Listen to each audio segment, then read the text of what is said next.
Mungkin beberapa dari kalian pernah mendengar atau melihat ikan ini. Ya, ikan arowana super red atau yang biasa orang sebut ikan naga merah.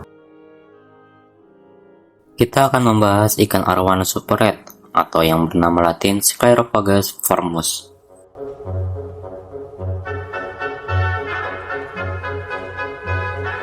Ikan ini merupakan salah satu varietas terpopuler dari ikan arowana yang dikenal karena warna merah menyala pada tubuhnya. Mereka berasal dari Sungai Kapuas di Kalimantan, Indonesia, dan merupakan ikan air tawar yang sangat dicari dalam industri akuarium. Keindahan warna mereka dan keanggunan gerak membuat mereka menjadi favorit di antara para pecinta ikan.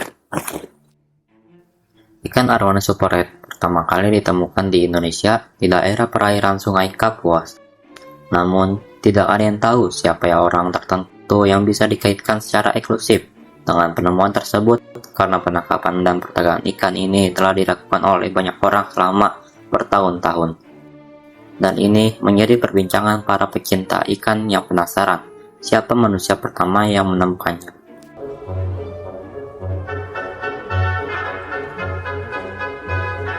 Di alam liar, habitat alami ikan arowana biasanya berada di sungai-sungai yang berarus lambat, rawa-rawa, dan danau-danau yang tenang di sekitar hutan tropis. Di Indonesia, beberapa pulau tempat ikan arowana ditemukan termasuk Sumatera, Kalimantan, dan Papua. Mereka biasanya hidup di sungai-sungai besar seperti Sungai Kapuas di Kalimantan atau Sungai Mahakam di Kalimantan Timur. Selain itu, mereka juga ditemukan di rawa-rawa atau danau-danau kecil di sekitar hutan-hutan tropis.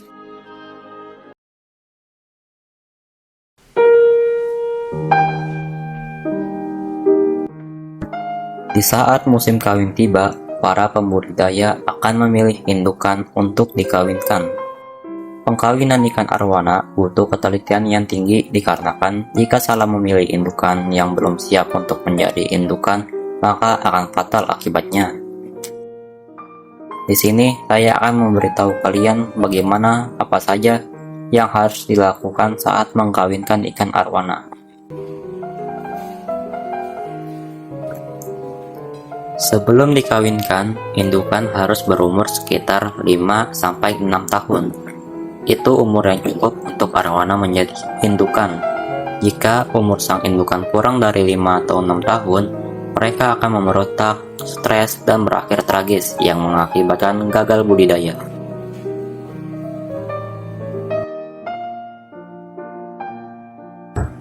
Dua, ukuran indukan.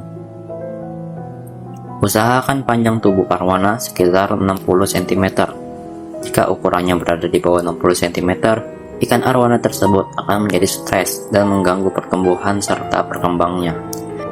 Selain itu, ikan yang belum cukup matang secara fisik dan reproduktif mungkin tidak akan menghasilkan telur atau sperma yang berkualitas baik, yang dapat mengakibatkan gagalnya proses pemijahan atau bahkan keturunan yang lemah.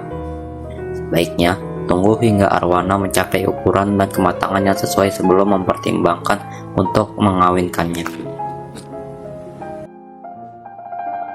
3. Kolam pemijahan. Setelah melakukan pemilihan indukan, selanjutnya memilih lingkungan kolam yang sesuai dengan kebutuhan pemijahan.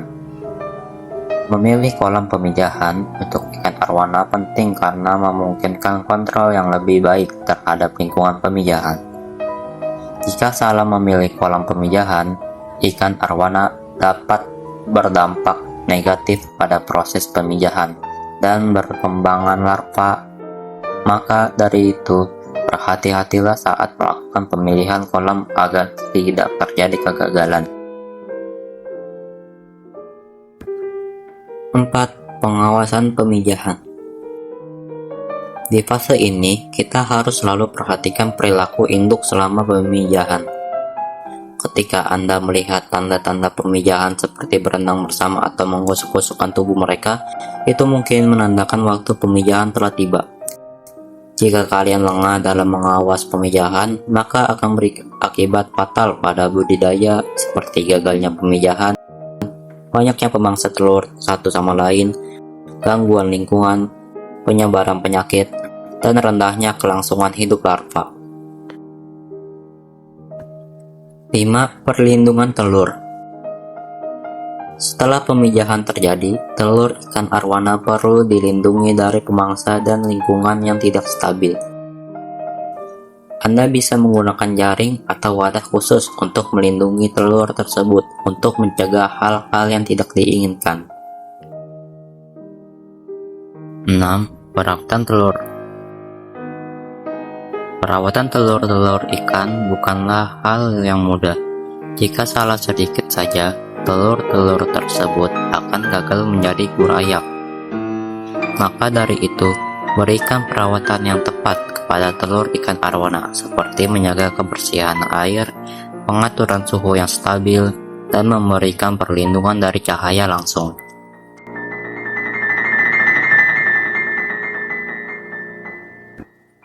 7. Pasca pemijahan. Setelah telur menetas, pastikan untuk memberikan perawatan yang tepat kepada larva ikan arwana untuk memastikan kelangsungan hidup dan pertumbuhan yang sehat. Seperti itulah langkah-langkah budidaya ikan arwana yang rumit tetapi tidak mengkhianati hasil. Asal kalian melakukan dengan benar saat melakukan budidaya.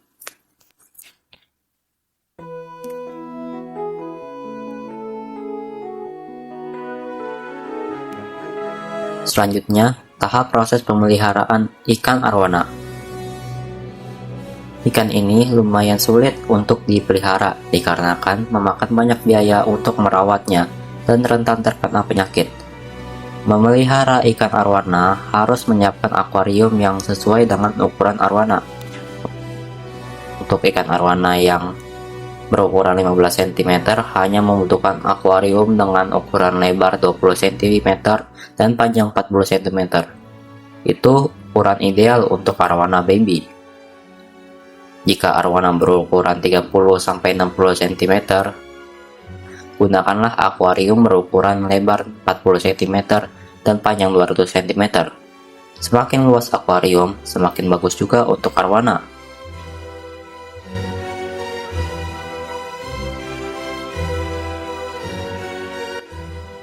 Lanjut tahap filterasi. Untuk filterasi arwana sangatlah rumit. Kalian harus mempunyai minimal 5 filterasi yang terdiri dari eksternal, sump, kanister, hop, dan internal. Filter-filter tersebut sangatlah penting untuk memelihara ikan arwana karena filterasi tersebut akan menyaring semua kotoran yang ada di akhir. Selanjutnya ke tahap pH air. Untuk ikan arwana, pH air yang ideal biasanya berkisaran antara 6,5 hingga 7,5. Namun, beberapa spesies arwana mungkin lebih toleran terhadap pH yang sedikit lebih tinggi atau lebih rendah. Tetapi mempertahankan pH dalam kisaran tersebut akan membantu menjaga kesehatan dan keseimbangan lingkungan dalam akuarium. Yang terakhir, pakan arwana. Ikan arwana adalah ikan predator. Ia memakan daging dari ikan-ikan kecil, sehingga diet mereka sebaiknya mencakup berbagai jenis pakan untuk memenuhi kebutuhan nutrisi mereka. Jika ikan arwana kalian ingin sehat, berikanlah pakan yang mengandung banyak protein, seperti jangkrik, udang, ikan hidup atau mati yang berukuran kecil, dan pelet ikan yang berkualitas.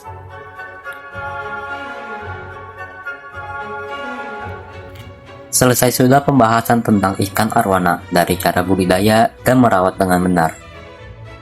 Jika ada yang masih belum mengerti atau belum paham bagaimana cara merawat arwana, kalian boleh komen di kolom komentar di video ini. Atau ada yang ingin menambahkan pendapatnya, boleh kok komen di kolom komentar ini, nanti kita diskusikan. Sekian dari saya, bye.